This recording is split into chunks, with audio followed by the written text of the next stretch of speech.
Hey guys, Professor Bill, Comic Book University. Unstoppable Wasp, issue number 6. Very fun comic book.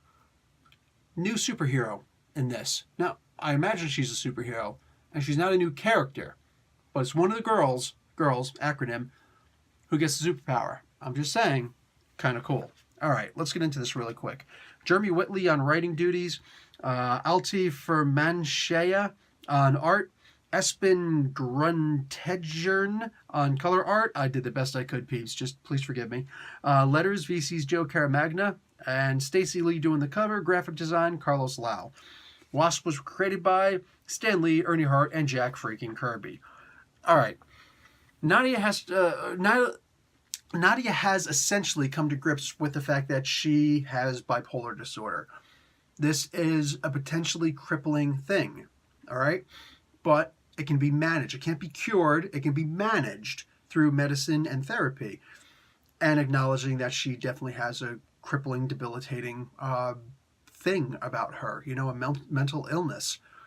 Hopefully she deals with it better than her father. And I love the idea that we're exploring this so that we can try and see her learning from the mistakes that her father made, because she almost makes a key mistake that her father made in this. Go read the comic book to understand what that is. Ant-Man, Giant Man, just basically, what do you call it? All the experiments that he's done on himself. Yeah, she's about to make that same mistake. Why? Because that's what her disease tells her to do. It's kind of like a form of narcissism in that particular regard. I love the way that this book is being developed. I love the character development of all these books. One of the biggest character developments is, in fact, that one of the ladies in here winds up developing plant abilities. She's able to control plants. Not a whole lot of characters in the comic books who control plants. Just on the Marvel side, I'm thinking right away Plant Man is the biggest one. He's got, you know, that's like his thing. He calls himself that, for crying out loud. Man-Thing to some degree. Mantis to a strong degree. She's ridiculous with her plant manipulation abilities, teleporting from one planet to the other. You know what? Go check out Mantis Explained in a Minute on Comic Book University. I think you'll understand. You got Groot. You know, so you got a whole bunch of, you know, a couple of good people who have that ability.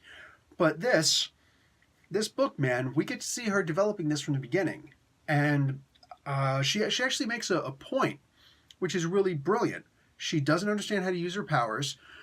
She doesn't understand how to control them.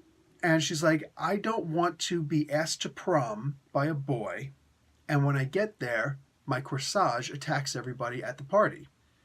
That got a good belly chuckle out of me. I love that. And make no mistake, I love a good diss. You know what I'm saying? Like, the Army just breeds that in you. I don't think I know anybody who was ever in the military who isn't good with a good mama joke or something like that, because we hear the worst insults from the drill sergeants, and they pile on you and just, you know, spit insults at you, just trying to see who's going to break. There's the one comment in here. You look like the before picture in a weed killer commercial. I'm like, damn. That was a good one. That was a good one.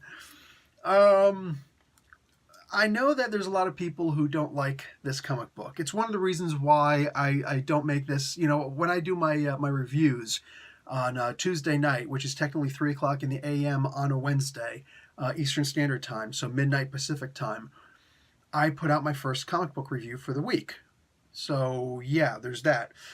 I put that out fully expecting, you know, fully cognizant of the fact that people expect that the most desired comic books will be reviewed first. Every 15 minutes or so, I put out a new comic book review starting at 3 o'clock in the morning Eastern Standard Time on Wednesday morning, so Tuesday night. So there's a lot of people who stay up just to check out that review. Unless you're in England, then you're just like, that's day for me, dude. That's like right around my lunch break. I'm just getting off of work at about that time. We good. But for everybody else here on, you know, stateside or Canada side, North America side, yeah, there's some people who stay up to watch those. If the first video I put up was a review of the Unstoppable Wasp, I know what would happen. There'd be a bunch of people like, Professor Man, you have the right to put up whatever you want, and I do. But seriously, this one? because I get it. Not a lot of people are reading this. And some of them for very noble reasons. They just don't get it. They can't relate to a bunch of girls growing up and things like that. I get that. Some people just have an agenda and accuse other people of having an agenda.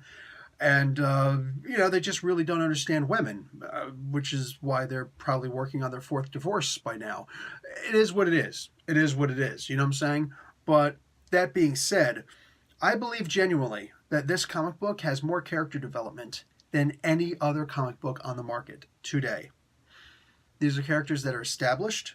They're in no rush to fully develop these characters and flesh them out right away. No, we learn a little bit about pretty much all of these characters, some more than others on, different, different new comic book day releases.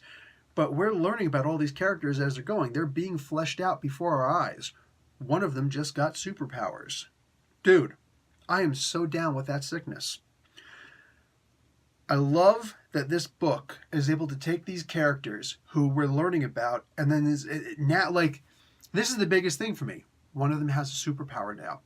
We've already seen the creation of this character. We've already seen some major developments for some of these characters. Well, we've already seen a lot of developments. I shouldn't say major. This is a major development for this one particular character. And I just think to myself, what else is down the line? What else does Jeremy Whitley have in his mind, in his wheelhouse, to just be like, hey guys, by the way, gabang, enjoy, discuss. You know what I'm saying? Discuss I will, man, because, like I said, best character development in any comic book, because there's a whole slew of characters, an entire group of characters with established characters who show up once in a while, some really good jokes, and, they have fun with each other. This is just a fun comic book. There was no battle in this one. There was a verbal display against somebody's mom because somebody came out, finally. But, it is what it is, man. You know what? I'm just gonna leave it at that. A lot of character development in this book. And for me, it's something that I talk about a lot. I want to see some character development every once in a while. It's not every once in a while with this comic book. It's every single issue we get more on characters. Sometimes a little, sometimes a lot. This was a lot. Professor Bill, Comic Book University. Class dismissed.